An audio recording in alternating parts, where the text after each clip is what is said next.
Sebastian here for Comic Impact, bringing you the Impact for April 10th, 2015.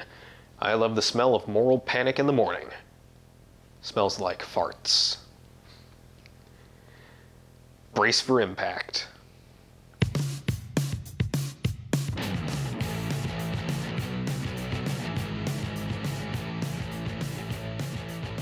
Got a bit to cover this week. It's been a very fun week. Let's get started with A Tale of Two Booties.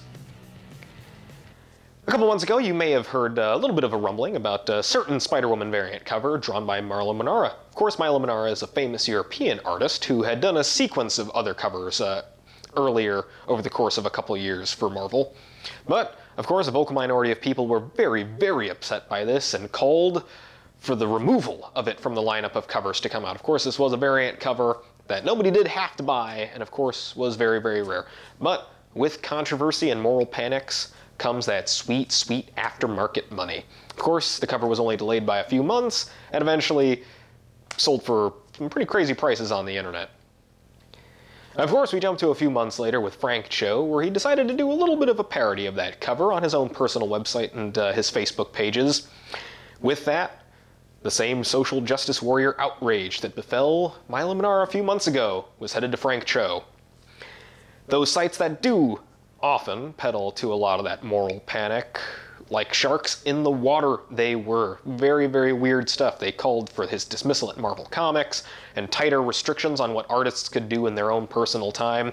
All of that eventually got back to one of the artists of Spider-Gwen, Robbie Rodriguez, who issued a very, very strange tweet stating that he took umbrage with the art because it was like him drawing dirty pictures of one of his kids, and that if you ever saw him in public, to watch out. A lot of things about that tweet are very, very fascinating to me. One, I didn't know that Robbie Rodriguez was really Stan Lee and Steve Ditko in an oversized trench coat like the Little Rascals. And two, tough talk coming from a guy who on his social media pages posted this picture of two people fucking and this picture of a glam rock band at the beginnings of an orgy. All that aside, what did Frank Cho have to say for himself? No stranger to controversy. Of course, issued this as a rebuttal. That's the most smug smile I've got, so you're going to have to take it or leave it. Moving on from all of that, we've got some good news for all you Star Wars fans. Not only is Celebration next week, but Disney's on top of things. Of course they're on top of things. They're pretty on the ball. And this week, in fact, today, they're releasing all 6 Star Wars movies on digital for the first time ever. Now, of course, with the original trilogy, there was a lot of hopes and a lot of dreams crushed when people found out it was, of course, the Lucas edition. But it's okay, the dream is still alive, and we can only hope that we'll get those in future. I'm excited because I want some really nice copies I can stick on my iPad or take in a computer somewhere, so I'm not too miffed about all that. And of course, Celebration. So how can we all be really mad at that? We've got episode 7. There's a lot of good things happening here. And we've got some more news from the world of film and television. We've got a lot of really, really sweet still photos from a lot of the production companies out there. Of course, this is a palette cleanse for that first story, so sit back and enjoy beautiful images like this great photo of the Vision from his new poster. We've also got a great ensemble shot for Avengers 2. We've got the first real picture of Yellow Jacket and not a blurry photo that somebody took of a computer screen. All that is weird.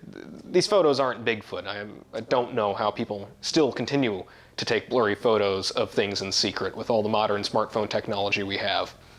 We also have Daredevil, and that's today. Daredevil is today, so turn off this video and go and watch Daredevil. You won't be disappointed. We've also got a Throwback Thursday that talks about Born Again. Great Daredevil story. We also have some impactful origins that I did in a shameless self-promotion. Links above. We've got both Daredevil and the Kingpin. Vincent D'Onofrio, Charlie Cox, good stuff. And finally, we've got The Merc with a Mouth and some more production stills on that front. That's a movie I'm actually kind of excited for. It looks like they've got the tone just right. The thing that does amuse me, though, is that we've got the Guardian Devil from Hell's Kitchen and the Merc with a Mouth in costumes brighter than Hope Man. It's weird stuff, weird stuff. Strange times we're living in, but very, very good times. Great time to be a comic book fan, and a nerd in general. We got a lot of cool stuff. Of course, that's going to cover it for this week.